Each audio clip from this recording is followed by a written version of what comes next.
We're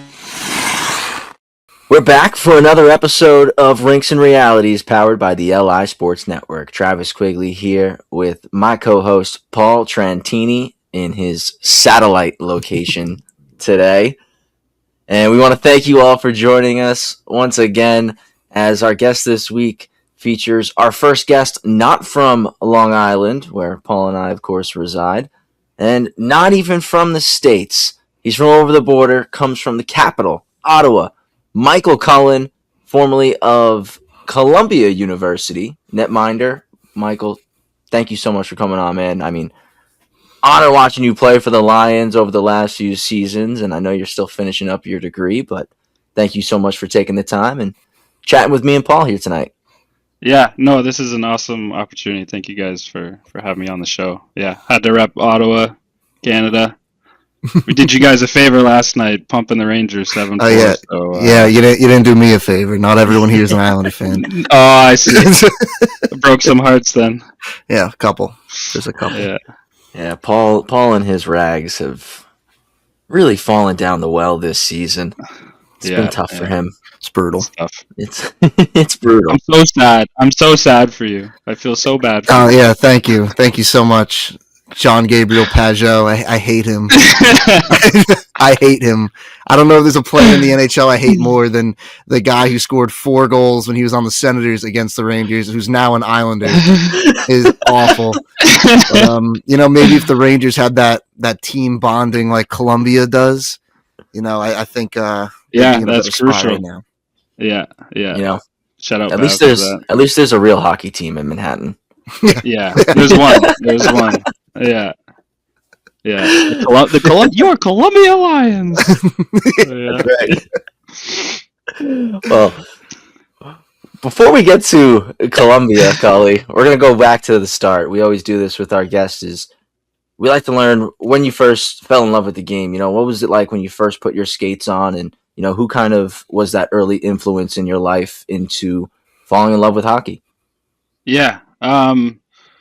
So it's a very long story. I don't know how long we got, but we got time. We got time. Yeah. So I started probably a little bit later than most people, especially in Canada. I think my brother and I both started a bit later. But so my dad played hockey all his life, and I was a pretty stubborn kid. So I think when we were lucky in Ottawa, tons of frozen rinks everywhere. I don't think you could drive 5 minutes without coming across a frozen rink. So early on, I think my dad and mom probably got my brother started on skates, and I think they probably tried to put skates on me, but I'm still to this day a pretty stubborn little boy. So for me, it's like no, like I'm not putting the skates on. Like everything was on my own terms. So I was a boots kid. I was walking on the ice probably till 5 or 6, and then my brother started playing. He started doing the organized hockey, and then that's when I was like, "Oh, he's doing it. I want to do it too." So yep. I think I started when I was 7. I think was my first year, and I played out. And I think again, just wanting to be different. There's only one goalie, so this was around the age when you're 7 that people rotate in and share the equipment. And for me, it's like I want to do that. And then in my elementary school library, they had a coloring book of goalie masks. It was like a goalie mask. I've tried to find it. I think it's probably, I saw the price. It was like $200. Like you can't find it anymore. Like I think vintage material, vintage material. But it had Brodeur, it had the Patrick Waugh, just all the iconic '90s helmets, like Kelly Hrudey and just all the legends. And so because you take it out, my dad would photocopy it, and that was sort of that was it. And then so I think the next year, which was more organized, not just the Timbits, for those of you non-Canadians, so the initiation program is called Timbits, so that's usually up to probably 7 years old. And then so when I was 8 was first year, and that was my first year being the goalie, being the guy. And you asked, did I fall in love with the game? I think for me, it was always something that I almost hated to love it, honestly, up until I was probably 17 or 18, something changed, and I'll get to that. But it was always like one of my friends from home love this story because we weren't very good like that first year of organized, and I of course like I'm the guy who bears the brunt of it, and I wasn't very good at that age, and it was like I'm getting lit up, and I think one game I literally left the net. I was just like, I'm done again being this stubborn kid. I'm like, that's it, I'm done.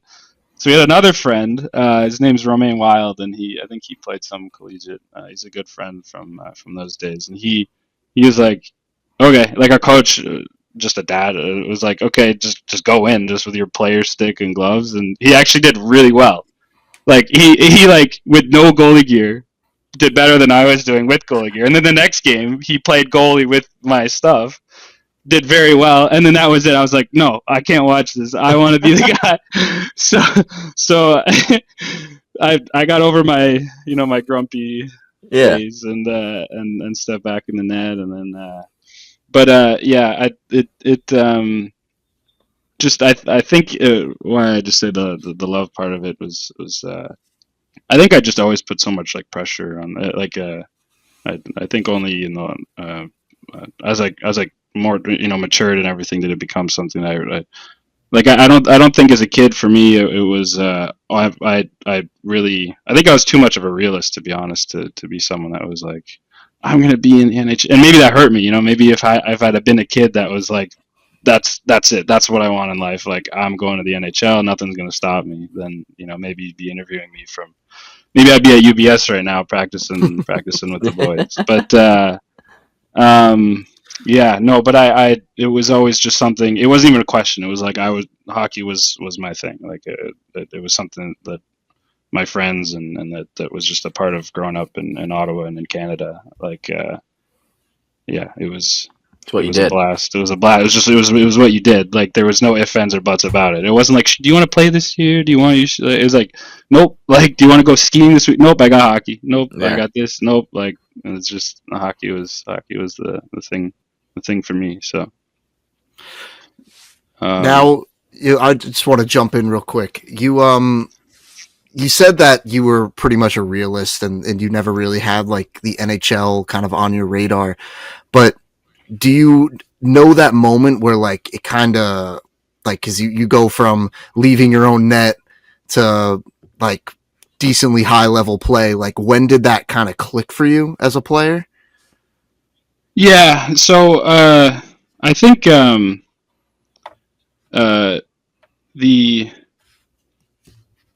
the point where there's a couple of turning points. You guys can look at my elite prospects. There's a couple of gaps. There's like I've jumped around from school to school and kind of been a little bit all over the map. So like I think in minor hockey, so there's sort of a period where especially in Ontario, where there's the draft years and stuff that are really important for like moving on to the next level and then moving on. And in my age group and in my zone, were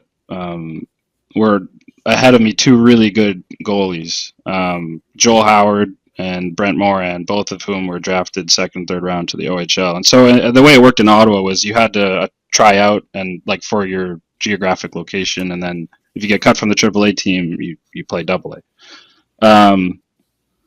And so were there other AAA organizations like it? They all had great goalies, and it's not easy to try to switch to a different area and everything like that. So for me, it was like I'd always played AA, so I wasn't getting the looks like for Junior A, for OHL, like for those very critical years. And a part of me, I think I was someone who at that time that definitely like was. Everyone always wants to play at the highest level. I mean, you want to say like I got that AAA jacket. You do. It's a different environment. Like when you're playing AAA. Like my team, the AA team, Ottawa Sting. Shout out to all my friends back home. But we had a really great team, and then that also meant that that I didn't really get as much development because we're winning games 10-0. Like we won 4 years in a row the championship and everything like that. So. We were a dynasty in those years. So I just like these drafts came and went and like nothing really happened. Like I wasn't really spoken to at all. I'd go to camps, and I think just internally it was like I took it. Like I always felt like I had more in me, and it was almost like I let it become a little deflating because like there wasn't a lot of opportunity. So I actually like stopped playing my senior year of high school. I stopped playing goalie. I played house league as a defenseman, and that was a couple of my other friends did that too, and that was fun getting dangled by some other hometown friends that we'd play against. It I get nutmegged, and I think even there I pulled myself off the ice because I was like, we need to win this game, and I'm not doing it for us right now. Yeah. But there was one condition to play on the House A team, which was I had to play one game as a goalie. So I did that. So that's just like I remember when I made the decision to stop doing that. It was like I'm just gonna go to school. Like I'd always been like strong academically, and at that time it was like, you know, hockey piece isn't really working out. So let me just go to university. And then a coach who was a big part of my life, just growing up, he coached me in spring hockey, like in the spring season, and his younger brother was my age, so we played against each other and then with each other over those springs. But he called me up because he started coaching junior A out west in Saskatchewan, and he invited me out to their main camp to be a backup goalie for them. And I answered the phone. I was like, Toe, I don't think you realize that I didn't play goalie last year at all. Like I was playing house league as a defenseman, and he was like, I don't care. It's about your character. Like we want, like I'll give you a shot. Come to this camp. So that summer before I was going to go to university, so I had registered for courses at Queen's University and everything, and was going to go to school, and that was that kind of thing. Started training and started actually. I was like, you know what, like let's just let it rip and see how this goes. Went to the camp, and it was honestly overwhelming. Like for me, I was a city kid. Ottawa is a proper city, and you're going to a town of 8,000-10,000 people. It was I had a pretty good camp, and then it kind of got close to my classes starting, and then this camp extending, and I got lit up one game, and it was like they're gonna cut me anyways. I got to go to school. I went and so I ended up going to Queens, and but then while I was there, this is one of those things where I flew back 8 p.m. before classes started, packed until 1 a.m. My dad drove me at 5 a.m., started classes at 7 a.m. or like 8 a.m. like at Queens. So rolling. It was like just a crazy period. And then like that week I got asked to play junior B in Westport. And again, I was going to be the backup. So, and then 2 weeks into that season, the starting goalie quit the team to be a bouncer at a nightclub in the town that the university was in. So I went from being a backup, all this happening, not even playing, not even thinking of playing. Yeah. To like going to junior A camp, getting that experience. That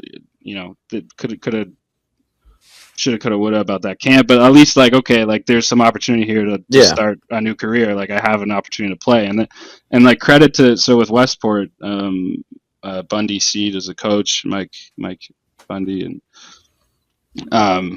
like I remember thinking like, okay, like I'm a rookie, this is my first junior B season, and like again, still kind of that, like I haven't played goalie like officially in a while, but like they threw me to the Wolves, and I loved it. Like it was like such an opportunity for me. Like I was like, are they going to trade for someone? Are they looking for? Are they on the trading block? What are they trying to do? They're like, nope, you're R1A, and I was like, gave you the opportunity. This is what I've been waiting for. Like this is what I've been waiting for. It was like an opportunity like that. So that was sort of a turning point where it was like, okay, now I got 3 years of eligibility left. What can I do with this? Yeah. And I can't say enough about like, so for me that was like, that went from, again, like just the minor hockey years of not being at the highest level, where it would even enter my consciousness that like there's opportunities to play like junior and beyond and everything like that. That always felt like a pipe dream kind of. But then now getting to an opportunity at junior B to just, it really felt like I was playing, like I had a new life. It was like, it was so fun to to have the net too. Like it It's didn't like matter. a rejuvenation for the game. Yeah. It was like I'm back in it. Like I have a new lease on an opportunity to build something from here. So that's Totally. where it kind of became like I took it more seriously too. Like as far as training, and there's a really great hockey gym in Ottawa, Capital Strength Training Systems, and so there was just like that life. Like I did the first year of school, and then the second year, because I was just so into it, it was like I can't even focus in the classes in the first week. I pulled out of school right away. I was like, I'm like, let me do the junior thing. Like I gotta see what I can do with this, because it was like Yeah. the summers I'm training with guys. We're doing the goalie school thing, like instructing and then working out with all these guys, like all my friends that are now, even at that age, they're playing either major junior or junior A and in college, like guys I really look up with and or really look up to. Yeah. I got two Um, questions for you. yeah, I relate actually. I relate a lot to what you were saying, especially about like kind of between like those formative years of like 12 to like 17, kind of figuring it out. Like I remember I was 12 years old. I played in the Quebec Pee Wee tournament, and it's like, oh, my hockey career is going up, up, up, up, up. And then next year, and I was playing Double A at the time, so it was like, whoa, this is great. Next year, I played Triple A for the Long Island Gulls, and it was like, this is awesome. Like traveling all around, playing these great programs. And then the following year, I was back in Double A, so it was like one at like 14 years old. It's like, all right, this is an ego check. Like, yeah, and two, it's also like, okay, now maybe I need to like look at this a little bit differently. Maybe try to be more realistic about the path. And it was always like, I always knew I wanted to just be a hockey player. Like I just wanted to play hockey every single day. But the dream went from I want to be an NHL player to I want to play D1 hockey. And it was like, what do I got to do to chase that path now? And it's like, okay, turned 15, I went to juniors. And it was like, how can I continue to just climb the ladder of junior hockey to make that a possibility, you know? And then there was obviously things on that I did that wrong, that limited my opportunity of getting to that level, but then it changed. Okay, how can I still be an NCAA athlete? And then I was able to achieve that, you know? So I think I related to you in that way, in the sense of opportunities could be limited in ways, outside factors, inside factors. And then also just like the path of it all. But also I think something you said in the beginning there when you were younger is it almost seemed like you needed that outside, somebody else, a peer, to push you to say, I want to be better than you. And then as you kept talking and as you matured and you got older and you got to that junior hockey space and that opportunity was kind of put in front of your face, that's where you kind of said, I don't need somebody else. This is me who's going to take this. Is that accurate? Yeah. No, I think that I had a conversation with another friend about that point specifically, where it's just that external versus internal. Like anyone can tell you what you should do every day to get to the NHL or whatever, but you need to like you need to like see it and want it and be the person that does the work yourself. I think that that comes with maturity too. Like For sure. to even know what it is that you want and ask yourself like the questions of like, is this worth it for me? And if it's not, then then go have fun on the weekends and do other things. But so I think that window for me was a little bit just a little bit later. And goalies are known to mature a little bit later, so that kind of worked out. And another question I had, do you think that taking off the goalie pads during your senior year of high school and just playing that year of house league and playing defense helped you find that love for the game a little bit deeper? Absolutely. I think for the position too. Like I think that for one, it gave me a lot more respect for people who play out. Like I'd always I remember my first shift too. It was like a great I went down to block a shot, like stuck the stick out, deflected it bar down, and was like, "Oh man, like that's my worst nightmare if I'm the goalie." But yeah, no, that was like just such a good. Like I think even at that time, I kind of had it in the back of my head, like I did feel like this isn't over, like because I still had to say yes to the other opportunities in the future too. Right? Yeah, like it wasn't. It always felt like no, like this. It didn't sit right overall. Like it felt like it was a part of something. Like that was. like there was still takeaways for that year of just relaxing, having fun, and like taking I need to play here, I need to like you can't have an agenda with certain things like that. Like you need to kind of I think I that's not to say that I still didn't try to forecast like what the next couple of years would have been like afterwards, but the pressure was off, definitely, like from those years before of wanting something that I wasn't getting, or maybe didn't even deserve, right? Like I think sometimes you feel entitled, like, oh, I should have played it there, or I should have been cut, or I should, and it's like you just got to take it in stride and don't give the next person a reason to say no. But yeah, I think that year definitely was just a load off. Like it was just now I'm playing for me. Like now it's not like just more for fun and more for like what do I get out of it personally, and like you get so much out of hockey, especially being a goalie. Like I like next to fatherhood and maybe in the future being a husband or whatever, I don't think that there's anything more in life that would teach me, try to be a good son, I guess. But no, the hockey piece is just such a like you just learn so much. I mean, Paul knows this, but like I only played like high school hockey, like isn't that big on Long Island, and like I only played my senior year, and like I'm so thankful I did, because that was like such a crucial piece in my life and my hockey career, and the love that I have for the game now, and such a big reason why I enjoy being a part of our broadcast in the high school league is because like I played in it, and it's like I remember being really good there, at it, like really, and I was decent. I was okay. So it's cool in a way. It's like almost like full circle. You know what I mean? And it's like I still talk to those guys. Like I played 1 year. I was lucky enough to win a championship. Still talk to a bunch of those guys. Like still have great relationships. And it's like one of the most fun years I ever had playing hockey. So it's like sometimes you got to step outside of what might be deemed the normal or right path to find what is your path. I guess is where I was going with that. Yeah. You can only, what's the Steve Jobs quote? You can only connect the dots looking backwards. You can't. So everyone's got their own, destined for their own unique journey. 100%. For sure. So then you were talking about you dropped out of college, you jump into juniors.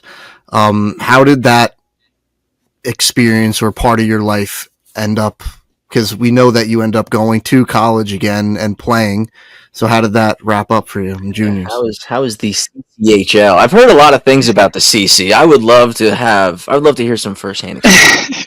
Yeah. So my experience with the CCHL came at a kind of a pivotal like league shift. So prior to, I think even my second year of junior B, which would have been 2015-16, was we worked off a different model where the clubs, minor hockey clubs, were separate entities from the junior A programs, and for forces bigger than I can touch on really, but it all comes down to money, at the end of the day. And of course, so some junior A programs in Ottawa specifically have great fan turnout, like your smaller communities like Pembroke or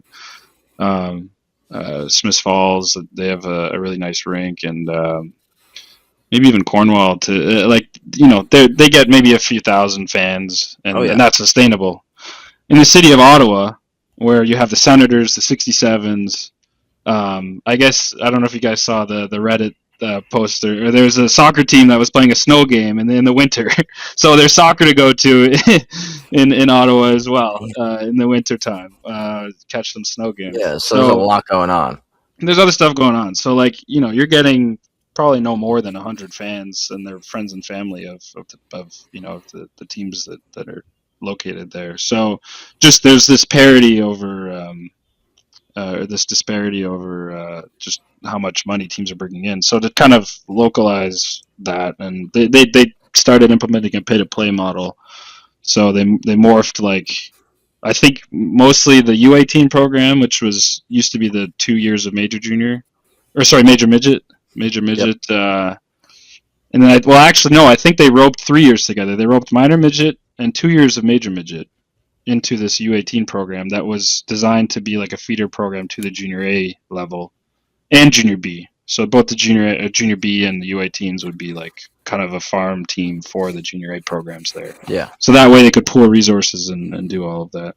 This is secondary to my personal experience. This is just what was happening at that time. Yeah. The more you know.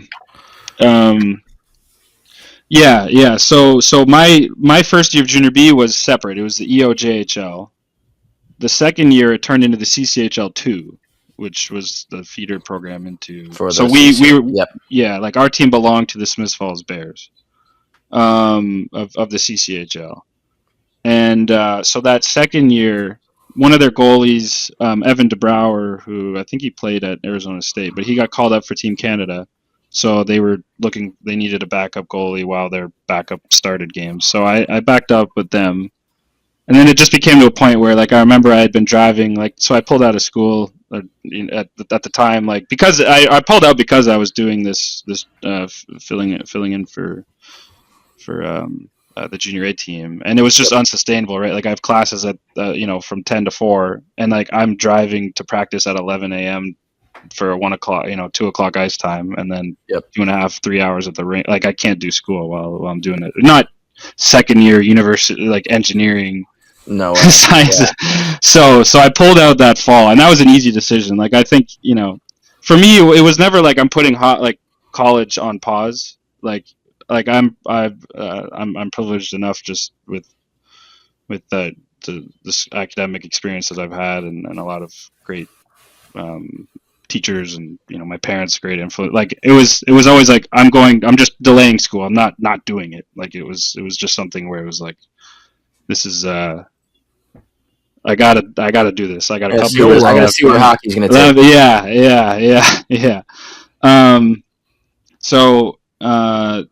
Yeah. So I did that backup job while playing junior, while trying to start whatever games I could, because there's sometimes it overlaps. So it'd be like, do I back up for the junior A team or do I start for the junior B team, kind of thing. Yeah. And it got to a point where I remember they were playing the worst team in the league back-to-back games, and it was like, okay, maybe I'll get in here. And that didn't happen. I didn't get a look. So I was like, okay, like, I think I paid my dues in gas money and everything, driving from Kingston to Smiths Falls and vice. This period. Let me just focus on Westport and do what I can at junior B. And I remember, like, that season, we had a pretty good team, and in the spring semester I went back to school, so I did part-time credits, and very disappointing playoffs. I think this was sort of one of the we had a 3-1 series lead against Stittsville, and we ended up blowing it, and I played terribly in game 7, and it's one of those where I could feel like I definitely was hard on myself, and that's another moment of just like a lot of growth from that since, like, that I look back on. But that's one that, nobody likes giving up a 3-1 seriously. That doesn't sit well. I remember after that season, I was like, okay, now I'm going to be 20. I'm entering my last year of junior A eligibility. I've never played a game of junior A. I'm turning 20, and no one wants to have a backup who's 20 that they can't start with being or can't trust being a starter. So all roads kind of were like another year of junior B, it looks like. And even that, I was like, do I just try to get my life back on track, go back to school and call it quits again. And then that spring, I got a phone call from the worst team in the league the year before, from the Gloucester Rangers, that from my goalie coach, Stefan Nichols. He let me know that both their goalies were moving on. So one was going to Queens, Doug Johnson. He's a good friend of mine, and then another friend of mine, Cedric Hansen, who went to SUNY Oswego. I don't know if you must have played. We never played them, but I know so many people that went there. Yeah. So SUNY Oswego they scout a lot of like CCHL guys. Canada, they love Canada, the upstate New York. So they had no goalies going into. They had some prospects and other friends of mine as well. J.S. Graton and some Brent Pledge Dixon and other friends of mine. But they were looking for like a number one guy. And and I was like, I'm here if I'm here if you want me. Like, I show up to spring camp, and yeah, the ownership group at the time really, like, they didn't do a lot of recruiting, so it was like you're the guy. I was like, really? Okay. Like I show up to camp, had a good camp, and they signed me, and um that, just because of the how the team shaped up, like, we were stealing wins. Like, that for me was just, again, we're coming off a season where the team won 5 games the year before out of 62, and I think my friends would, that was probably a dark time. And then now we got nothing to lose. You got a guy who's just happy to be there, happy to be at the junior A level. Like, this is what he'd been like. I'm talking about myself in third Yeah, person. of course. But no, let me go first person. I was very excited to have that opportunity to just do my thing. Like, I built up sort of just through all the games I got at junior B. Like, I knew what my pregame warm up looked like. I knew, like, how early to get to. Like, I had just everything, how I wanted to approach the game. Like, I think so much of being a goalie is just You're the close to cadence max of the game. confidence. Yeah, and like, a lot of being a goalie too, the people I don't think realize is there's so much. It's like, it's the flow of the game, it's the cadence, reading the plays that you get just, like, by being on the ice and feeling it and reading it. And that summer, I remember, before the junior A season started, I probably played so much men's league because I was like, I gotta get my reps in. Like, I want You to be just ready want to for see the the season. puck. Yeah, and so that kind of tacks on to a point that I'll make in a bit, which is, I started getting familiar with other players that would play in that league in the summer, and then, you know do a really good job, and then they would tell that, hey, like, is your friend Cully, like, can you play for our team? So I start kind of making some friends, and then the coaches know kind of like, who's this kid, who's that kid, because our team ended up getting bought, so a new ownership group came in. And again, they didn't know who I was. So that was another kind of question period, like in the first 2 months of the season. That's like, okay, are they just going to clean house and bring in a new goalie, or what are they going to do? And he only knew about me because of another junior A coach that had mentioned, like I played against him and over the summer, like, keep him around. Yep. And so that kind of boosted my stock, like, just like by being so eager and, like, excited, like for that season. And so that for me was just like, just such an opportunity to finally, like, it really felt like this is where I want to be. This is where I get to. This is like, I still, like, will never uh, forget. Like, that's just the lifestyle, right? Like, you wake up. That's like, you go to the gym. Yeah. You go to the rink, you come home, I got to have dinner with my family. Like, I got to live at home because it was 10 minutes from where I grew up. And I feel like, the billet experience would have been kind of a cool thing to have, but no complaints. I billeted. It was a good time. Yeah. But so how long into that season before, because like you said, you were like, you kind of had a team where it was like 5 wins before, and then early on, you're kind of just stealing wins. You're playing good hockey. How long into that season was it before schools from stateside started reaching out and saying, "Hey, we think you could be a fit here"? Yeah. So I think, to be honest, I think it was as early as the first weekend was when we do an opening showcase. So the CCHL has a showcase that they run at the Bell Sensplex, which is the practice facility for the Sens. So there's like 3 or 4 rinks going on, and, like, I'm doing my warm up. We're all doing team warm ups and stuff, and you can see, like, LA Kings or like Calgary Flame. Like, just there's NHL scouts looking for the 16-year-old studs and everything. And I'm like, they're not watching me. Like, there's some schools there, and like, you want a 20-year-old Tendy? Yeah. You want a 20-year-old? Yeah, like, I'm not on the central draft scouting report or whatever. But yeah, like, I think because we kind of got shelled, like, that weekend, but we were in games. Like, I remember I think I had like 50 shots, or maybe it was like 40 shots first game. Second one, I wasn't supposed to. I ended up playing all 3 games, like, back to back to back. Our third game was against the reigning, like, league champs, and we took them to overtime. And so after that, like, even how it kind of worked was they had scouts that would ask the coach like after the games, like, "Hey, I want to talk to XYZ kind of these people," and so I'd had some conversations with some schools. But again, for me, the important part for me was the academic piece. Like, Of course. the worst case for me in my head was like, nothing happens, and I go back to Queens, and I had this experience that I'd kind of wanted, and I'm on it. Like personally, I think I would have been satisfied with that. I'm like, I had this great experience at junior A. I got to play with my friend, like I got to kind of live out that little dream there, and that would have been fine. So the school piece was important to me because I did have Queens, and it would have been great to play for Queens. But the thing about school in Canada is that they can recruit from major junior. Yeah. So, you can be the best goalie in the junior A level, but they can tap NHL Kid draft from the OHL, yeah. caliber, like 6'4" pro level guys. And at the time, like the U Sports, or they rebranded, and U Sports, like it is still it used to be CIS, and mostly where major junior players would go almost to retire. Like it was like, okay, I'm not playing pro in Europe, I'm not playing pro in North America, so I'm just going to go to school, and that's that. But it became suddenly players started choosing that as a development path to the NHL and to pro leagues.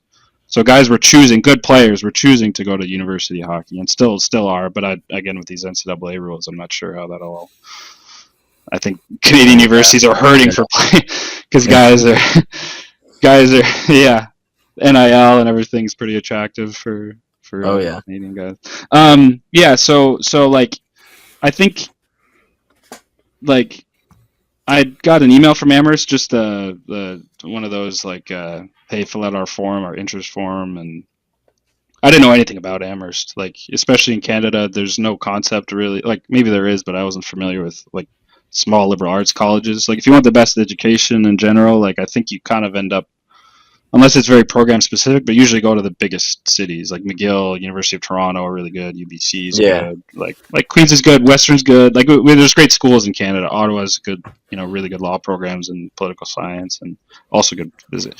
So that's like you don't have this slider bar choice of like, I want to have this size school in this environment with these sports or these opportunities that I feel like you get in the US. So kind of navigating that was like a whole different thing. But Amherst was, in hindsight, probably the only school that I could have played for and afforded financially to go to. Like they have a huge endowment for a very small student population. They have need blind financial aid or admissions, like for international students.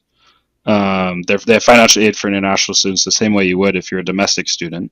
So it was actually cheaper for me to go to school in Amherst than it was for me to do another year at Queens, at least for the first year, because I think they increase it a little bit, like per year. But I was like, this is great. Seems like a steal. Yeah. There's some dynamics that went into that. Like, and go to school for cheaper. Yeah. And it's like Amherst. Like so again, to me at Amherst, it took a little bit of selling from the coaches just because I didn't know.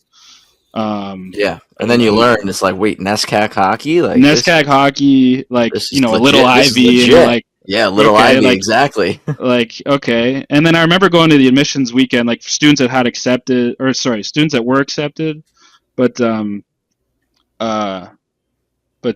hadn't made up their minds over what schools they wanted to go to, and like I remember I was just sitting across from people that were like talking. Oh, I don't know whether to accept at Columbia or at MIT or Amherst. I'm like, why wouldn't you go to MIT or Princeton over Amherst? And then the big selling point, it really is like the community that you build at a small school. You get Ivy or world class teachers whose emphasis is on the teaching. Like you get the one-on-one small classroom, like there's just much more research positions per capita, let's say, that you have opportunities to get your foot in the door at like groundbreaking research to then help you do graduate programs at those other institutions, like in the future if you want. And so I that was just new to me, like what where Amherst kind of stood in America. But I think part of it for me was I had my dad was an engineer, and I've always kind of been like left brain and right brain a little bit. Like I always really liked art. I'm gonna toot my own horn, maybe probably, but I liked the openness of the curriculum. Like I could take poli-sci classes, and I could take. I wish I did more art and music and stuff, but I was kind of wanted to get done with the physics major and stuff. So the year of Queens actually helped me because I placed out of like the first year courses and started doing second year. So then I could finish the major, and actually freed it up and made it easier for me to do the Dartmouth program, which we'll get to, or we can get to right now. Yeah. I do want to talk a little bit about the hockey at Amherst first, but yeah. Obviously, I do want to continue. Obviously, you talk about how important the education piece was. Once you kind of learned about Amherst, that like locking in, like I'm going here. Yeah. I think for me, it was really the coach. Like we had a really good assistant coach, Edward Effinger, who is the primary recruiter, and he's back there now actually as a head coach. So Jack Arena, he's legendary Amherst coach. Yep. He's there for 40 plus years, and he retired this past season. And so they did a large recruiting effort to bring in a new head coach, and I think for all of the alums, it was like it's not even a question. Like Edward Effinger, like if it's not him, then they'll we're gonna riot. And so he was coaching at St. Olaf in Minnesota, which is I think so he's a head coach now this season. And so I think for me that relationship I had with it, like I remember having conversations with them, and like. For me, going to Queens would have been great, but I would have been a third string.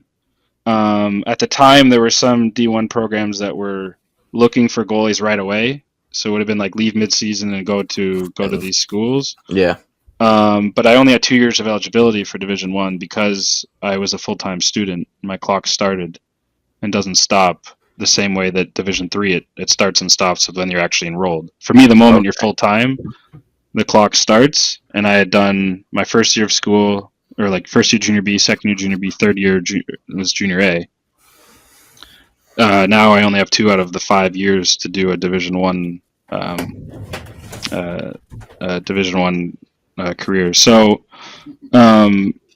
Division III, it was between really Division III or school back in Canada, and the opportunities in Canada again were just like third string roles or like, which I think it would have, that I would have been perfectly happy with if that's the way that it would have went. But with Amherst, I think Coach Effinger, like they really made me feel wanted. I think that as a program, as a person, like they made me feel like that they wanted me, and that really is what it boiled down to. And I was like, you know what, like I really like how this feels, and I think that it's a good opportunity to live in the U.S. and broaden my horizons, and it'd be easy to just go back to the school I was at and status quo kind of thing. But and so the Dartmouth piece was important too for that too, just because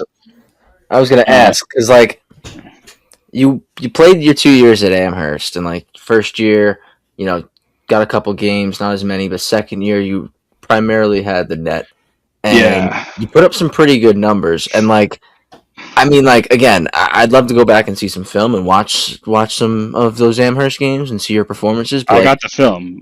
You look at the numbers on paper, and like I've talked to a couple of people about this. I talked to Paul about this when we were prepping for this episode, and I said to him, I was like, you look at Michael Cullen's numbers on paper at Amherst, and there are numerous goalies that have stats similar to him that have transferred from Division III to Division I.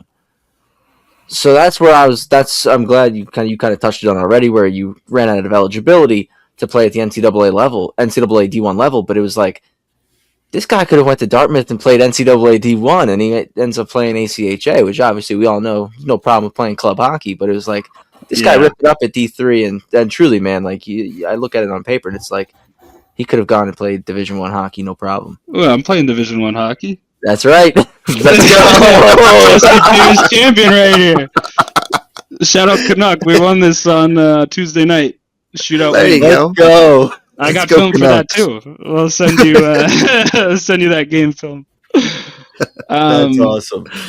Yeah, no, I mean, I'm not gonna lie. Like, it'd be easy to say like, oh, it's, you know, I'm on the path that I am now. But I think that, you know, you come down to a critical decision in life, and the critical decision for me was getting back home from that flight and going to school.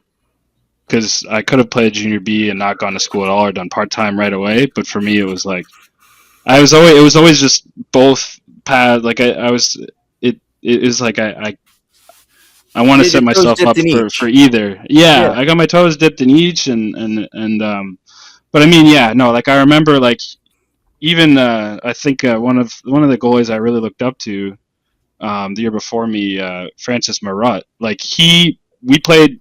I almost broke his. I had wanted to break his record. He had most games played in junior A in the CCHL. I think he played 55 or 56. We can get a stat check, and I was up at 54. And I remember getting pulled one game, and I was like, I need the minutes played to like keep me in. But it was like, no, it's bigger than you, you know, bigger than like sure. Team thing. But like, you know, and so Francis Marotte was up / I think he won either the Mike Richter Award or the.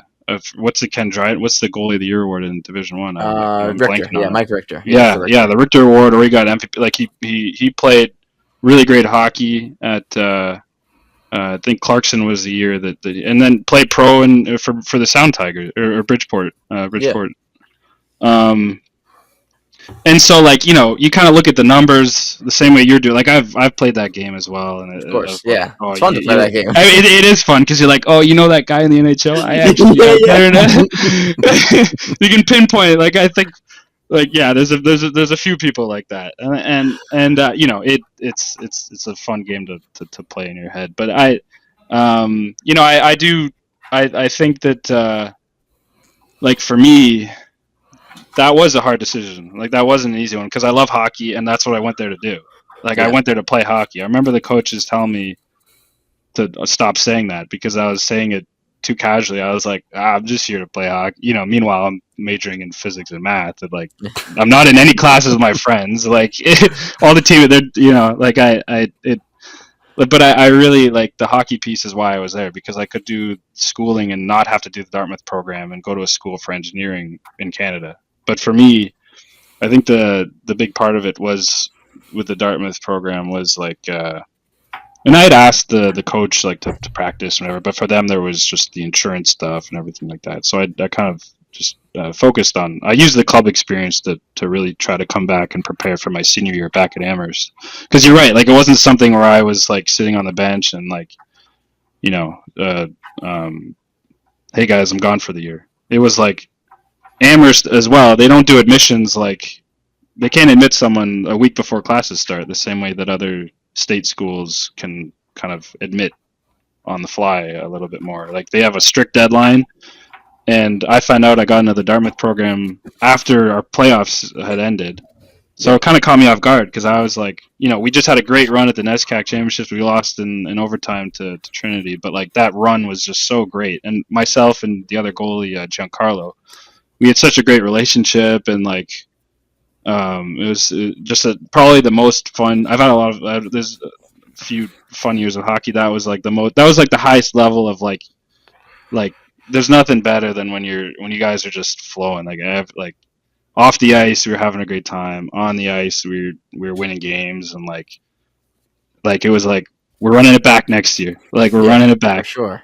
Like, you know, we do the fun stuff after the season's over. You get a week to kind of blow off some steam and have some fun, and then I get the call. It's like, hey, yeah, congratulations, you got into the Dartmouth program. And I was like, yay! I just talked to all the boys about winning the national championship next year, and like,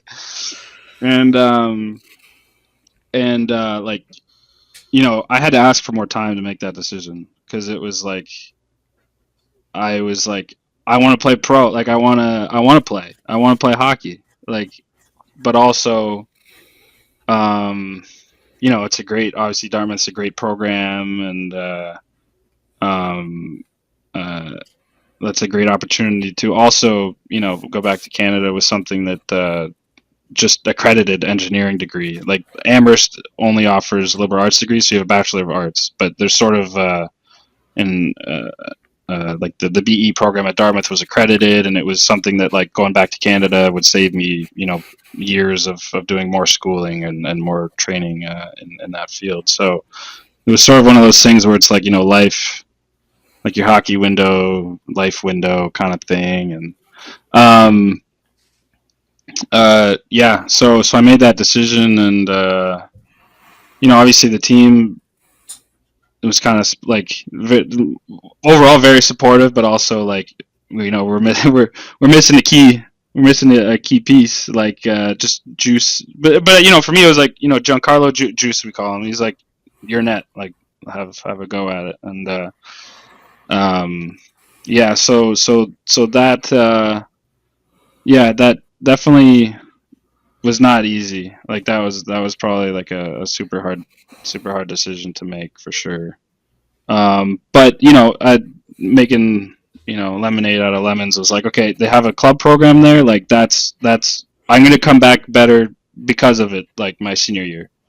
Now I've really felt like I really wanted to make the most out of that last year, and I think that the hardest pill to swallow, and probably why I've been very adamant about playing club hockey for Columbia and playing, in men's as much as I can, is just like that COVID season. Like Nescax was the first set of schools to shut it down. So, was that always the plan? Like, you were gonna sophomore year, you wrap up Amherst, you're gonna go do junior year at Dartmouth, and then senior year you're going back to Amherst. You're gonna win a national championship with the boys. Like, that was the outlook. The plan would have. So part of the discussions in your head, and then COVID got in the way. Yeah. But I mean, even the Dartmouth program conversations started with admissions to Amherst. So like, it was obviously didn't have an engineering program, and that this other dual degree was an option to partake in. And with the coaches, like, I remember, I'll never forget.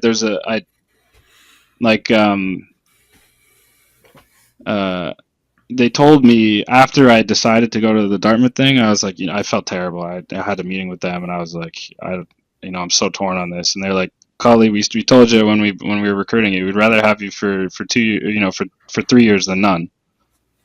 So that just meant the world that they supported me in that endeavor. Like, the coaches were on, like, they were like, we brought you in. We knew this was something you were interested in, which it was. Like, we had these conversations even from being recruited at the junior A level.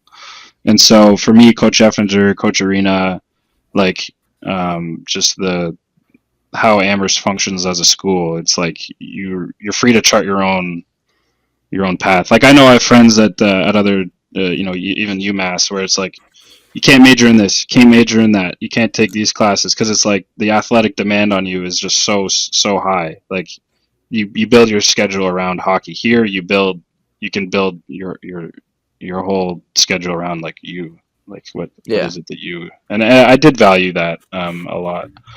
But no, the hockey piece, like that, so the first season backed up, and then the second year was kind of proving to myself a little bit, like, okay, like, I belong here. Like, I remember Juice and we had really good, like, he'd play Friday, I'd play Saturday, and it'd be a little bit of like, what you like, okay, you got that, what can I do? Like, we really fed off each other in that way. Like, he was a competitor, and I think we both really fed off of that relationship, for sure. And that made that year just like so competitive and so fun, like, just internally, and then also just we had a really good season overall. So that was fun. But yeah, the plan, just coming back to the original question. Yeah, so that's how it went in my head, was like, okay, I get this year club, no problem. Come back to Amherst, and we'll just delaying the national championship a year. Yeah, no big deal.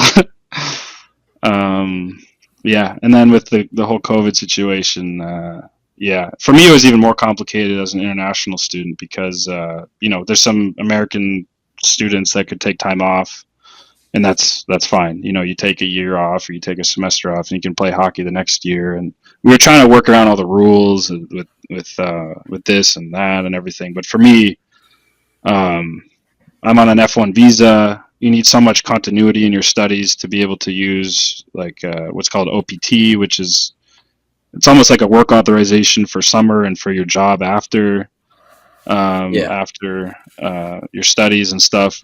So for me to interrupt that, I have to just go through the whole process again, and then it would push Dartmouth back a year, which now I've missed the friends that I had made in the year doing the same program from other schools, because it's a partnership with a lot of liberal arts colleges. So a group of my closest friends, like we all did the dual degree program. We came from other programs. So friends from Vassar College, friends from Middlebury, friends from Wheaton College, friends from Skidmore and whatnot. So that would have just socially been another kind of restart of, now I'm even older, doing more, still doing the undergrad kind of experience and everything like that. So that was a tough pill to swallow, though. Like, I remember I worked very hard to try to push to try to like do my studies an extra, like to push it back another year.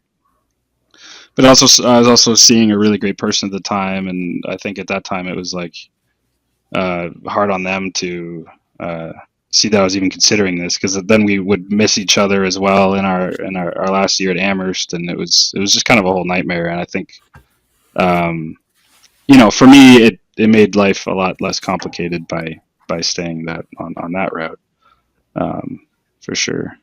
Definitely. So Yeah. COVID throws a wrench in everything. You got to finish up the Dartmouth program still. And then it's like, okay, I'm still on my education path. Let me go to Manhattan. How did you come across the decision to come to Columbia? Yeah. So that was mostly personal, but also academic, in the sense that I learned just through one of my advisors that I had worked in a physics lab at Amherst under Professor Larry Hunter, who he does some pretty cool stuff in ultra cold AMO physics, atomic molecular physics, optical physics. And for me, that was more of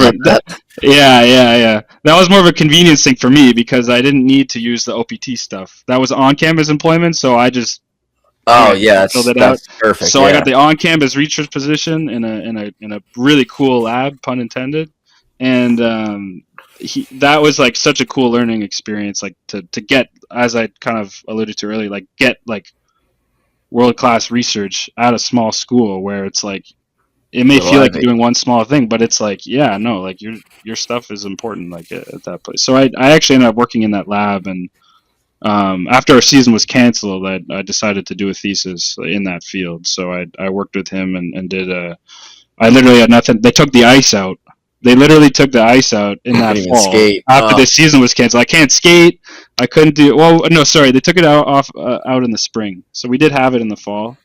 But then not long after that, they repurposed the ice to store people's belongings that had still been left, because they had to leave campus like in a hurry. So I'm going down to check out the locker room like in the spring, and it's like just people's beds, drawers, like luggage and everything all packed up like on campus and stuff. So we didn't skate in the spring. So for me, doing a thesis was a great. Like, I was in the lab like every day, like keep you busy, because otherwise, what am I doing?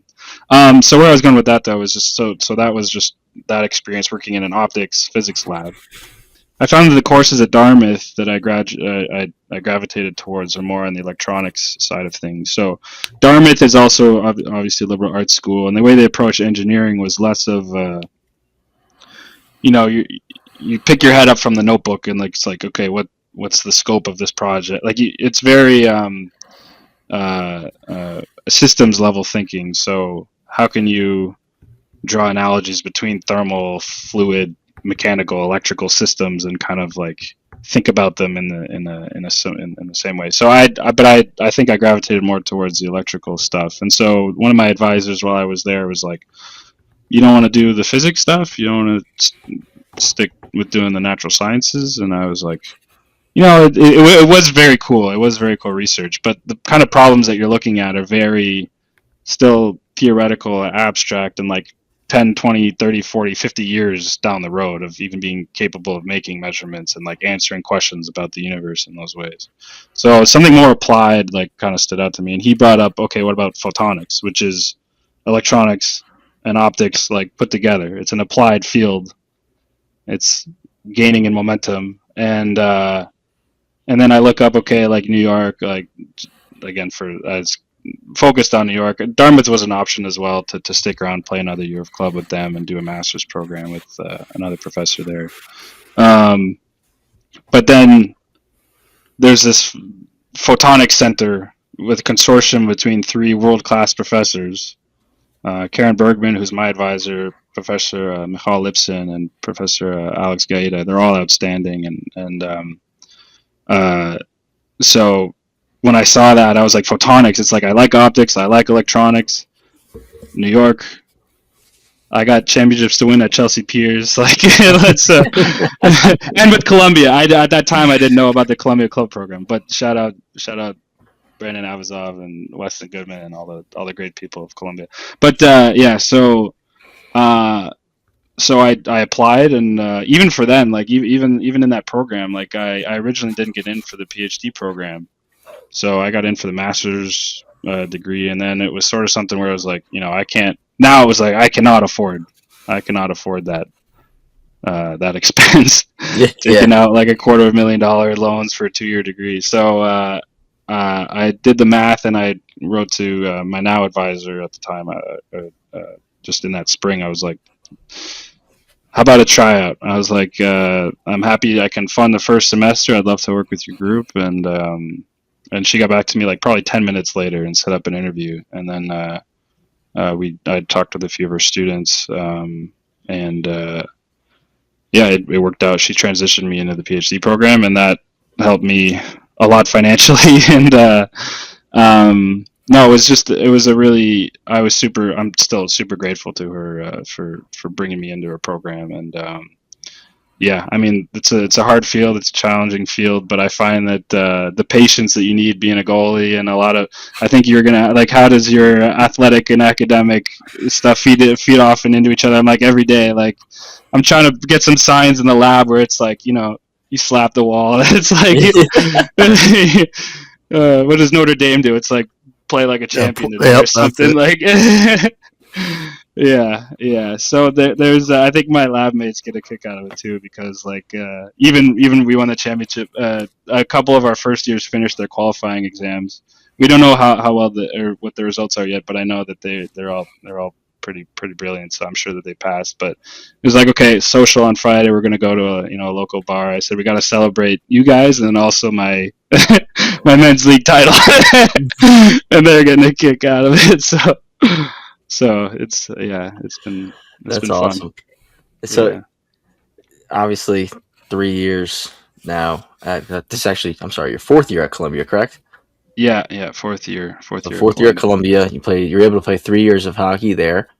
And last year was obviously your last one, but arguably the highest point that Columbia club hockey has reached in a really long time. Paul and I got to see a lot of it firsthand. Just what was that like, being part of that group over the last few seasons, and being part of the team that made it to the first Final Four in the program's history, 129 years, and that was the first time they made a Frozen Four. So what was that like? Yeah, that was outstanding. I think that year was the closest to how I'm trying to relate it back to, I had a really great coach as well in Major Midget. We went to the TELUS Cup that year. It was like the way Coach John Nicastro ran the team, the way that Bav stepped up as the captain. Brandon Avazov, he is our captain, leading point scorer. Never heard of him. Never heard of him. Who's that guy? Go back to, I have your episode 4 he was on. You got amnesia, Paul? No, I'm just kidding. So like it was so much fun. Like the thing with club hockey is it ebbs and flows, right? Like at Columbia, we can't recruit people the same way that some of the other schools, even in the Empire, AAU, and Metro conferences can. Like Columbia's, if our coach, hey, I really want to bring in this student, it's like, okay, what are their grades? Like you're getting in for school, you're not getting in for hockey in the same way. Dartmouth, there was the same thing. Like there were ebbs and flows to that. So I mean, Dartmouth too. I don't want to miss out on recognizing that team as well. Chris McCorkle, we qualified for the nationals both the years that I was there. We had a lot of really great players, Annie McBurney and Chris. A lot of great people at the Dartmouth club too. And the thing about it, same way that it kind of was with Columbia, I think was like there's just like we're on the uppity up, like, and then I come in and we get key pieces, Lerner, Ronan, Robinson, and we had Weston Goodman was the captain the year before. Even before that was Ben Vermette and Andrew Dunn and everything like that. So I feel like this 5-year stretch of Columbia hockey has been like up and up, and then but you even know like about the whole Columbia, needing to operate independently, and that was all bad. That was huge, incredibly. Brandon did a very good job of kind of breaking that all down for us when we had him on and explaining kind of how himself and a few others, Rashab, had to kind of just 3 weeks throw everything kind of together and make sure that you guys could still have a season. Yeah. So that was insane. And like for me, like I get to enjoy it.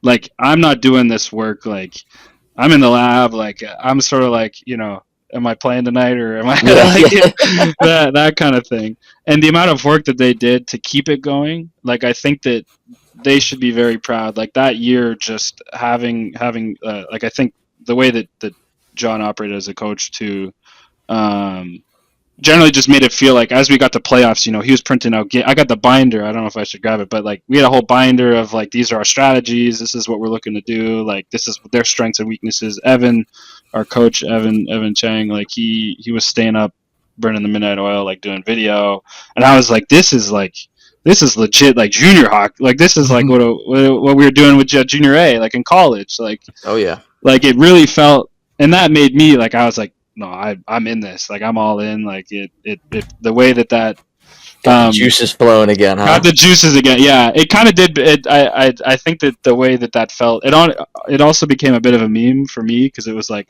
I'm all like year 7, like I'm 20. I'm 28. Like and I'm playing against 18-year-olds. I think people should. Yeah.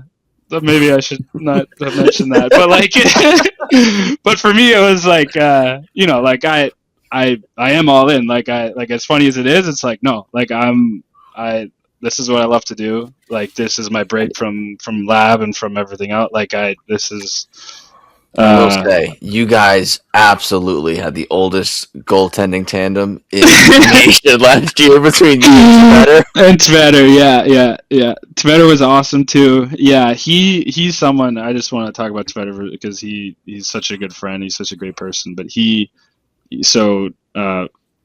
could really tell that the level of detail. Like he'd always be like, I saw you do this, or how do you like? He like, oh, did you see Quick do this last night, or did you watch the Roken? Like, he's always picking up and so eager to learn, and like, yeah, I should text him right after this. I love Ryan, but yeah, so we had a good thing going. He and I too, like, just it was a blast. But yeah. So Lerner stepped up, Ronan stepped up. I'm gonna miss out on a bunch of names. Troy, and. I mean, even May. We had May out taking hits and getting right back up, like no big deal, like just such a stud. So, yeah. But I think for me too, I think the guys will even mention this too. Like, I think even at Amherst, like when I'm an underclassman, part of me being a goalie always felt like, it's hard to kind of be like a really aggressive and like create an effect on the game. Like the goalie, you're inherently reading the play. It inherently requires being patient, stepping back, and like a very cerebral approach. And so that kind of meant that I would be very quiet during games. Like I wouldn't be someone who's yelling, directing players, and really trying to like to operate that way. Like even at Amherst, I think that one thing the coach's feedback would probably be like, you just talk some more. The guys like it when you talk and move the puck. It helps the play progress faster. But that year of, like I think that last year I really felt like as crazy as it sounds, like I became a leader. I wish I probably like that I had the confidence to be, or like that I probably would have even helped my career even more, like when I was younger, by taking ownership over how the game is flowing. Like you have club, like it's the talent at club is you get guys like Bav, and then you have people who played, they maybe played some high school. Like there's a large discrepancy over ability, talent, and whatnot. And so taking ownership over, you got to be like, like really yelling and really directing the traffic was something that I thought that the guys, it was so fun that I got to kind of take on and develop that leadership side that I think will help me even in men's league. Like now I'm still thinking, how can I get better? How can I like what's next? I'm still watching my phone for the e-bug rolls for whatever You're team staying prepared. What is it now? Year 10? Year 10, baby? Yeah, bring it on. It'll be year 10, yeah, by the time I'm done with my PhD. If I'm, yeah. Well, listen, I'm going to let Paul ask this, but I think we all know that you might have a little connection to get you in that e-bug role, Paul. I mean, just because we touched on it earlier, he's my guy, and we'd be remiss if we didn't at some point bring it up, but the commercial, Messier, Kith, you got to talk about that a little bit.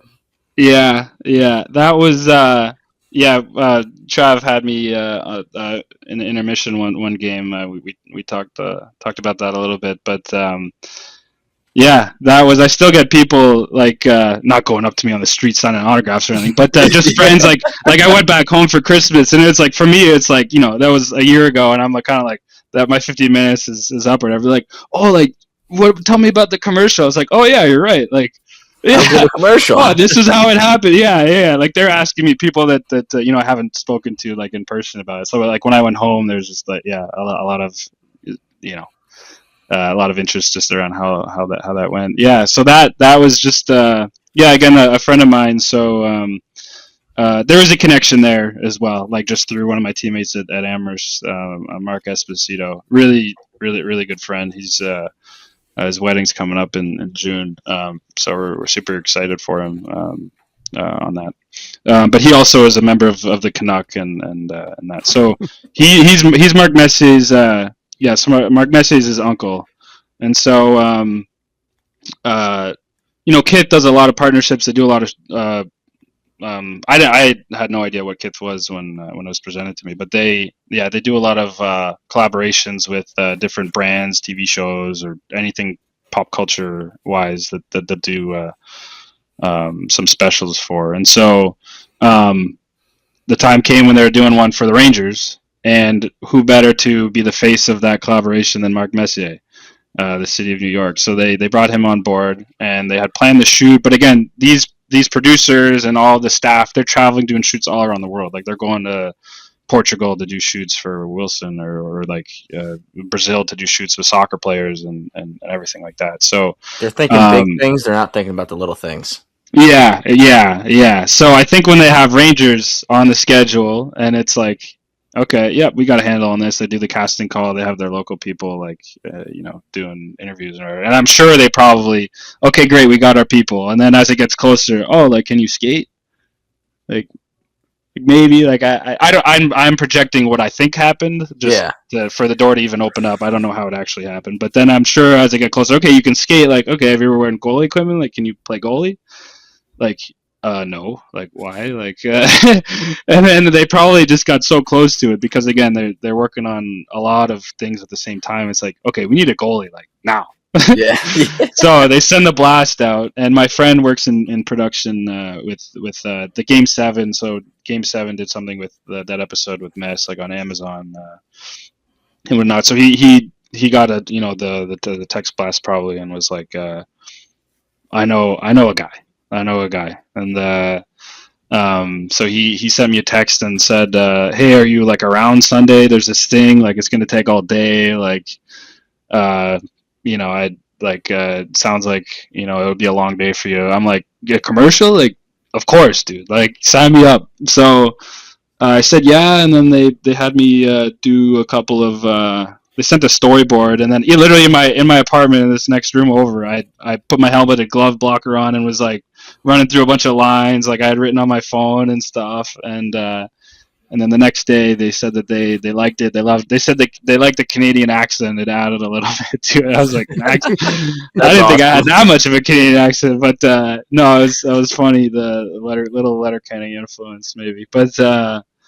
Yeah, so then I was like, okay, we're doing it. I remember the night before I was in the lab, like I was literally in the lab, like I was kind of nervous. I was like, I gotta make sure I don't, like I was writing down a whole bunch, like just fill up the phone and then like pass it to them. But and then yeah, so they picked me up. They sent a car to come get me, like all fancy. Like car out front by like 6:30. I'm like, got it. Like I show up, there's like a black Suburban. Like they went all in on it and everything. And then yeah, so I brought all my gear, and then they had stuff set up. Like they brought gear because the collaborations with Bauer, and I wear a different brand. So I converted to Bauer for the day. And yeah, the first half was shots, not with Mess because they wanted to preserve him for a little bit, but then the second half of the day was with him. And yeah, I remember I was asking about just I was trying to be super, I was trying to be like cool, low key, like yeah, cool, like yeah. So like, did you been skiing this winter yet, or how's you been on the golf course lately? Like just kind of just small talk, like try not to be like a fanboy too much, but we got some little like they're fixing the camera stuff, so we get a little bit of a break like between some shots and everything for him to just like come in and do a little rebound game, and people are asking like, how's his shot or how's his, I'm like, he knows where to put it. It doesn't have to be hard. He just, when you're that good, it's like, okay, above the pad, right outside the blocker, like. So he definitely got me good. Blast, he definitely, all those pucks in the net, they were there. He earned those goals. That's how it actually went for me between he and I. That was, no. So he, a fun fact too, actually, I didn't realize this before, but when Mark and I, that strong year that Mark Esposito and I had with Amherst, his junior year and my sophomore year, when we were playing in the NESCAC playoffs. If you go back and watch the YouTube video of one of the games, I can't remember if it was the Wesleyan game, the semifinal, or if it was the final against Trinity. But the commentator takes a break and is like, I'm just getting word that Mark Messier's in the building. I wonder why that is. he has no idea that I was the player on the ice is his nephew. I wonder why that is. Yeah. Maybe I need to find the timestamp there. So he had seen us play, and that was really cool. And we found out after that, like, Mark Messier watched you play. Yeah. I was like, I actually played against Mark Messier's other nephew. I think it's probably Mark's brother, Angelo, who was a goalie. Or Matteo. Or Matteo. Matteo. Matteo sounds right. I don't know why I said Angelo. I knew it was an Italian name. Yeah. Checks out. Yeah. So Matteo he's I think I've seen him around the rinks a couple times too. Another great guy, great goalie too. Yeah. That's awesome though. So like, were you able to like you said you were writing down all your own lines? Like, did you keep like all the lines you said in the commercial were your lines, or like were some of those given to you? It was probably 50-50. Like there were some that they had that they wanted that, and then there were others. Like I honestly like a lot of it too was like I'm kind of focused on the puck. Like I'm a goalie. It's like I want to stop the puck. Like I'm not worried about what. Like it kind of took the brain for me to be like, okay, I need to be saying things while I'm doing this. I wouldn't. Yeah. Really, I'm just like, no, I just want to save the puck. So I gave him my phone, and he'd yell some out to me. And so I think a few of them were like the net one where it was like, oh, like we need to bring out the soccer nets next time, and there's a couple that Sciatica. sciatica one. I think the sciatica one that actually might have been they were tossing some funny ones out there too, like just as a staff, like they had their own ones too. So it was just very collaborative. Like I'm not going to take credit for too much there, but another side thing that was so I was kind of that's like a big kind of like, oh, like how did I do a good job, like how did I do, because you're like it's gonna, look at the Kip page, it's like 3 million followers. I'm like, okay, like we're doing it. It's not like a soft launch of like an account with like 10,000 whatever. It's like, no, this is going like you're gonna be on like a big thing. And so a couple of friends and this is like no hard feelings at all, like I think it's hilarious, but at the time I was kind of anxious about this. But they, like Sean Avery does his little he's got his Cameo stuff, so you can make a video.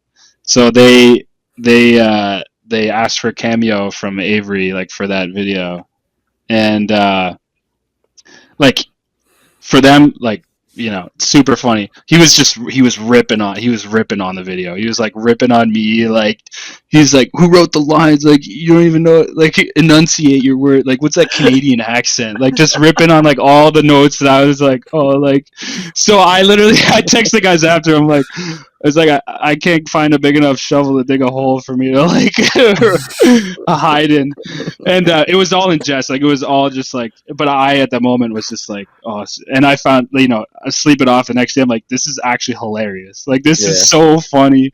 Like, obviously the feedback was great on the video, and like it was just such an awesome experience. Like, I would never like, but just at the time I was just super like, oh, is that what everyone thinks, kind of thing? It's like, it's Sean Avery.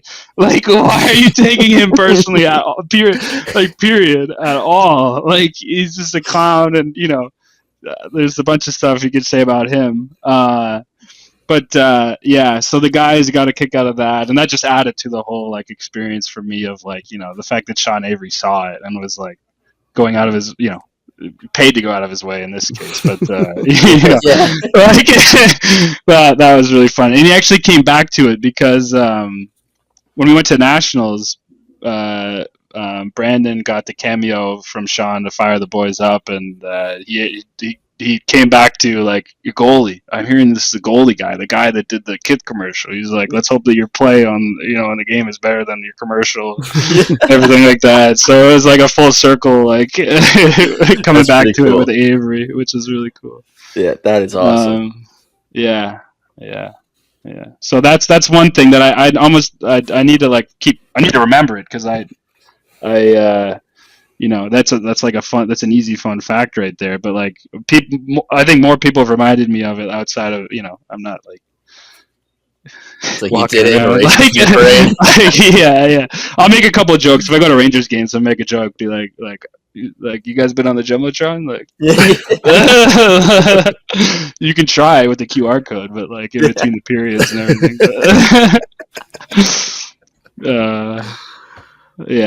That's awesome.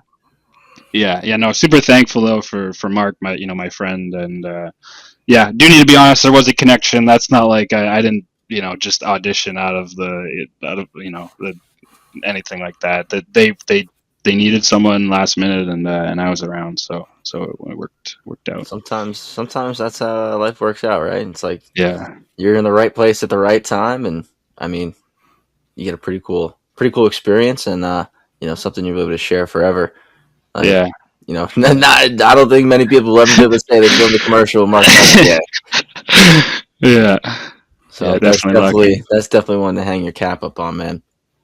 So thanks. Two more questions before we head out of here. You're obviously, as we talked about, you're wrapping up your PhD at Columbia. Do you, and before I ask a question, obviously recent men's league champion. Outside of men's league, do you have any plans? Any plans of getting back in the game? Coaching, scouting, management, anything at all, or LISN? LISN. Are you guys hiring? Do you sponsor international students? I think that's the bigger question. Can I get an H1 bit? No.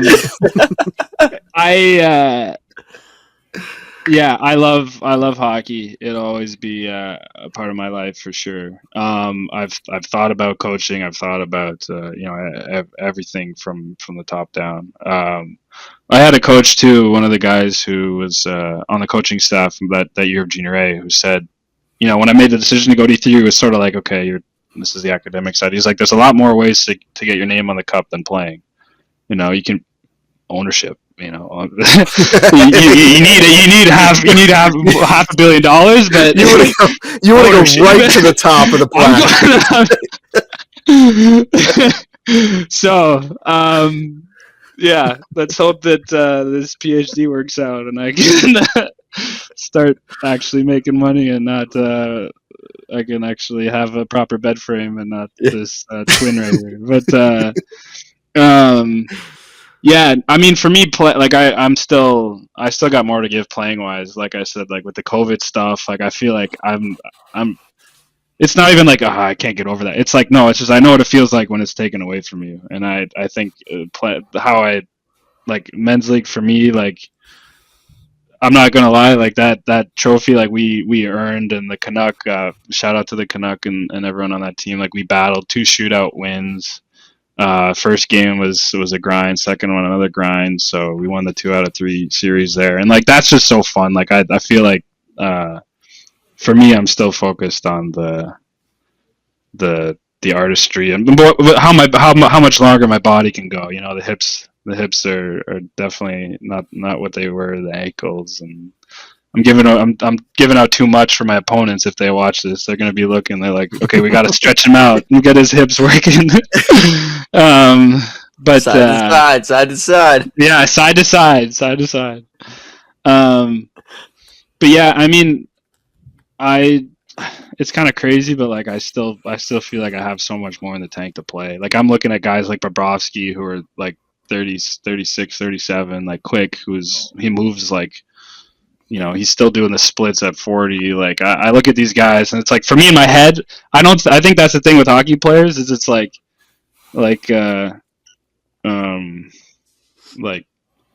you can't tell them it's just a game. Like the Leaf Schreiber quote, it's like his mind might well acknowledge the truth to your point, but his soul would be powerless to accept it. So I'm still gonna 10 years. Like I got a 10-year NHL career ahead of me. Like, like that's just I'm like nope. This men's league is just building up to some random opportunity that like hey in the Fed like we need a guy like today like can you play like you're ready. I'm all game for it. But all semi jokes aside, I think it'd be great to get involved with coaching. I think that's. I don't have an in right now. It's not something that I've really, been carefully looking. I think for me, my priorities with school right now and the commitment and the travel I can't really partake too much in. I thought about helping out more with the Columbia program, but they've been in good hands as well. So, but yeah, I love it. I know you guys love it too. You guys are. You wouldn't be doing this if you didn't love hockey, guys. You guys are hockey people. I know you're hockey guys. We love it so much. We invited you on to tell us how much you love it. Yeah. We should we need to start a chain. Now I need to find someone who loves hockey as much. We can have them talk about it to me to talk, and then I tell you guys. I relay how much they love it, and then big old game of telephone. Yeah. I have a fun question though. This is usually the best question to ask goaltenders, but growing up, was there any player in particular, Craig Anderson, who you looked up to, just kind of like not the Hamburglar. His eyes lit up. I don't know. That I just remember that because that was the spring of my first year at school, and my 2015. Yeah, good friends from Ottawa. It was 2015. Damn, it was 2015. Yeah, and we were definitely very excited with that run. We were very excited with that playoff push. That was a generational 6 weeks. Oh, yeah, dude, that was just insane. It was insane. I don't know what was crazier, the rise or the fall. He fell so hard, so fast.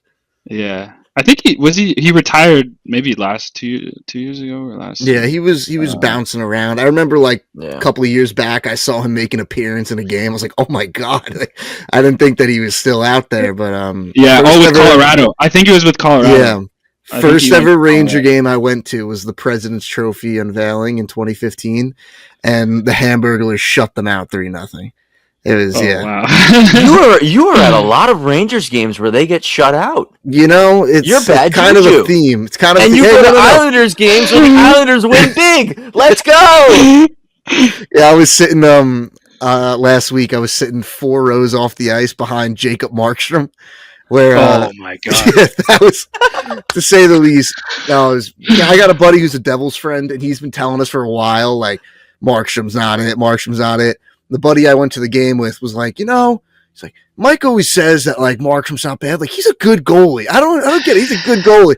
And we were just right in like the wheelhouse. Like Barzal's one-timer like was coming like at my face. Like it was, Jeez. It was wild. I didn't watch the highlight package, but was it, like what the goals? They must have been. It was bad. Or were there softies? How the Islanders were getting on like the ones that they really like the first couple, the ones that really kind of killed the Devil's spirit. Like that one, those were good opportunities, not great. And like they got a good look at the net, but like Markstrom, like you gotta like just close your arm, just like move, like it's nothing. Like it's not the Barzal one-timer, that was something. D'Angelo wide open in the slot, but that Casey Cizikas goal was garbage. He should have had Cal Ritchie. It was bad. Yeah, really bad. I mean, at that point, I kind of agree. I know Hank said it on the broadcast, but like you protect the goalie. Like you're kind of getting into Patrick Waugh territory with the whole. Like that whole deal. So funny enough too, where you got Patrick Waugh was the coach of the Islanders. Yeah. Maybe and Lou, right? Is he no Lou's gone now. Lou's gone now. Yeah, they shipped him off. They shipped him off. They put him in the home. Never ever land. Oh, I see. Matthew Darch is their GM now. I'm sorry, I sent this off on a crazy tangent. We're hockey people. This is a hockey people conversation. Honestly, I didn't even did you say a name? Like I honestly no, I didn't. He didn't. He did not. Yeah, let me finish. No, I think that there was kind of a holy triumvirate, like in the era when I was like really watching to get better, like in those junior B years, like at school. I remember I tried to set up like another Instagram account where it was just me, like but I would clip games of these guys, and I mean Holtby, Quick, Price. Like I think if when I was really young, my dad's from Calgary, and Kiprusoff he was a stud. I really liked Kiprusoff, and obviously Brodeur and Waugh were big names. But I think when it came down to really like who am I watching to get better, like who are the guys that today I would say Dustin Wolf. I think that Dustin Wolf in today you can't beat. To me, he is all of those three goalies in one. Like I look at Quick for flexibility and just battle. I look for Holtby for his edge work and positioning, and then Price for his demeanor and just again his calmness and coolness in the net there. Like you can't beat 2014 Carey Price, like or 2015 Price, like that. They had good battles too. I remember 1-0 games between Holtby and Price, and it was just like, dude, this is prime, and that's Canadian goal. Like it's interesting to see who we have now versus that crazy that period with 10 years changes a lot. Yeah, you got Binner the winner. He's like I was a fan. I was a fan for that week. At this rate, he's going to be going to the Olympics with a 7.75. Like that's just ridiculous. It's funny seeing Armstrong too with the announcement when they announced the team. He's like, oh, we talked about it with Cooper, and Binner's a battler, and it's like fair, like it goes beyond when you're making a team for the Olympics. Like it goes beyond numbers. I get that part, but it'd be interesting. That'll be a very strong point depending on how Canada does. I think that's something that would be under the question or under the microscope. Like, yeah, I don't know how privy you are on American football, but the Binner is like Eli Manning was for the Giants, like average. Like Yeah. he's good. And I'm a Giants fan. I love Eli to the end of the earth, bro. Like he's the best. But like during the season, he just kind of gets you through it. And then like when the lights come on, the guy was awesome. And that's Bennington. Yeah. Eli Manning is the best fourth quarter quarterback Oh my in the God, history I know. of football. And like you can't even statistically deny it. He's so you good. look at Eli Manning's fourth quarter stats, they tell the picture that he is the best fourth quarter quarterback in history. It's insane. And the guy finished 500 in his career. No, his interceptions. He finished 500. He threw just as many interceptions as touchdowns, but the guy has 2 Super Bowls. I'm saying he also won. Lost as many games as he won. And I'm saying he threw as many interceptions as he did touchdowns. And he's going to go to the Hall of Fame. Ridiculous. Hopefully, he better get in there. He better get in there. Yeah. Let's go. Really sidetracked there. My God, that was a big sidetrack. That was worse than mine. All right. Final question before we let you get out of here, Cully. Just you kind of talked about it a little bit throughout the pod here, but just what do you take from your hockey career into your day-to-day now, and what piece of advice can you leave for the younger generation as they're coming up, and maybe they're facing some of the hard decisions that you were facing. Do I go to school? Do I play juniors? Do I pursue NCAA? Do I pursue club? What would your advice be to some of those guys making those decisions? Yeah. I definitely had really supportive people like my whole time, even the academic people at Queens. Like I'm going through doing paperwork about like dropping the program. And, one thing they're saying is like, we'll be here next year. We'll be here the year after. Like the school will always be there. Like hockey won't. And in a lot of ways, being older and having done the junior hockey and going to school more mature and more like focused on, or like, I'm still thinking about hockey during the day, but like more focused and taking the school piece more seriously and figuring out what it is you want to do. Like I think just as you go through life, you learn so much more about what's out there and what programs. Like I kind of fell into it's not like I woke up and was like I want to do photonics. It's like you take things as they come and you're open to the opportunities that come your way. Yeah. So I think it's hard, especially. I think there's a lot of kids that end up at AA or A or B, and they think they like it's focus on where you are, like focus on where your feet are, and I think that I could have done a better job of that in minor hockey and actually like allowed myself to enjoy and be happy with where I am because we had great teams, great guys, and I'm still stuck on the goal I gave up the night before. But it's like, dude, hockey's fun. It's about the people. It's about what you gain from it off the ice, on the ice, leadership skills. Like, so yeah. So what do I like? I really do find that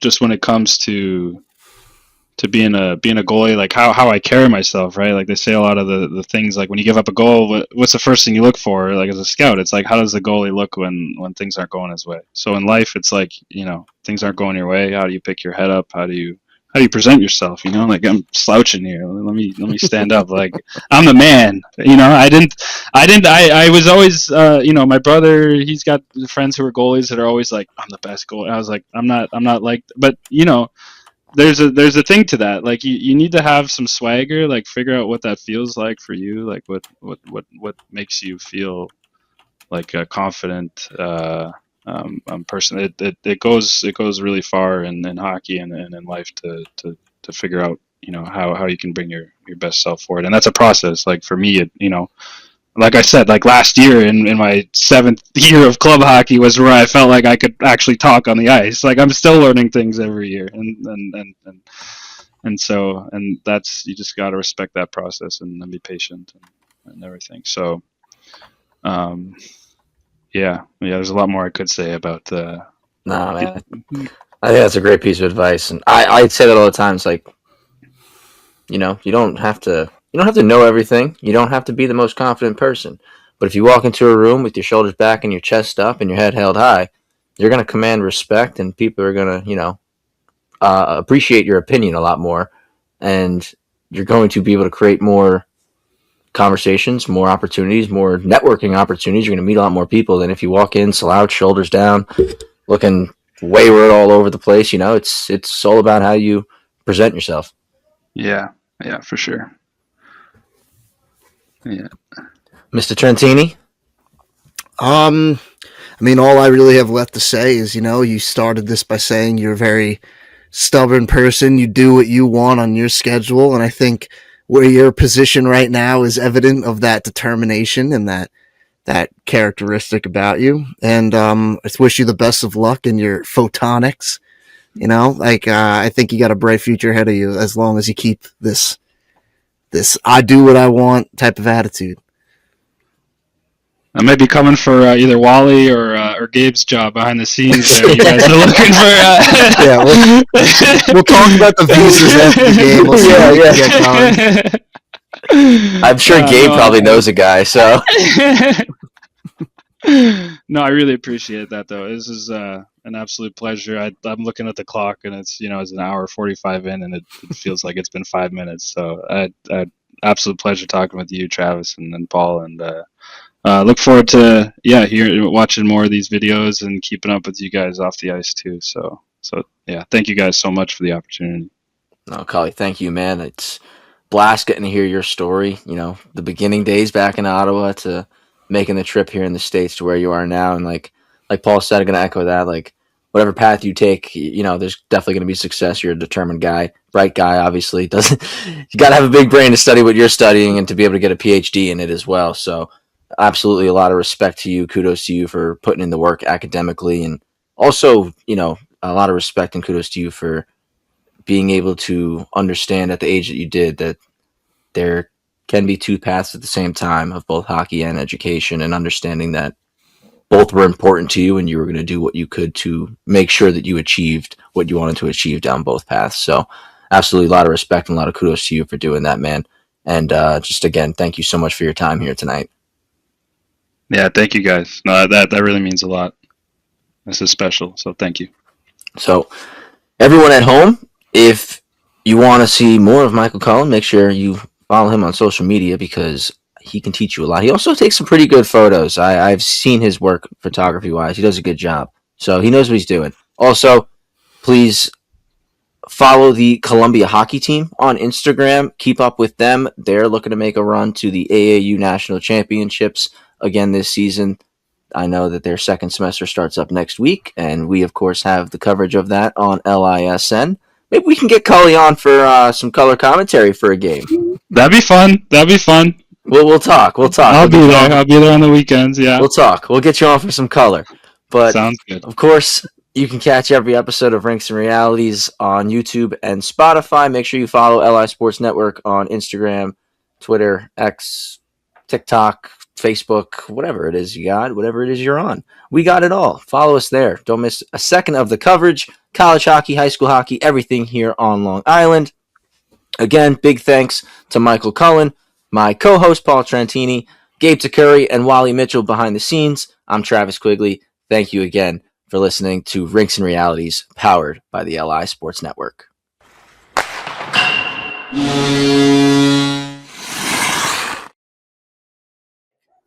Man, this is all I want. All I want is a high school championship. I love travel hockey. I love all my other sports, whatever. But I really want to win a high school championship, and especially because